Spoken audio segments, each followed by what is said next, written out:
Gusti Putu Sukandia asal Banjarlot Peken Desa Timpag tepukina sube ngalain duga Sabtu 28 Agustus di umane Iwayan Murdiase warga Banjarmundo Desa Timpag.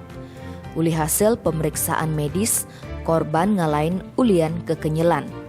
Setonden ngalain korban anak man ngorang lakar ngaleh od pesak ke umane. Kasubakumas Polres Tabanan, Ibtu Nyoman sebagai dugas Minggu 29 Agustus nyelasang kejadiannya ini pertama kali tawange teken ninengah Suharnati.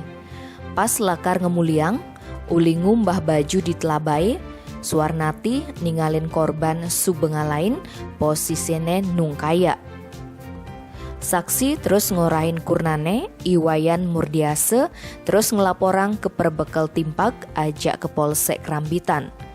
Uli hasil identifikasi Puskesmas Kerambitan sing ada tepukine tanda-tanda kekerasan di awakne korban.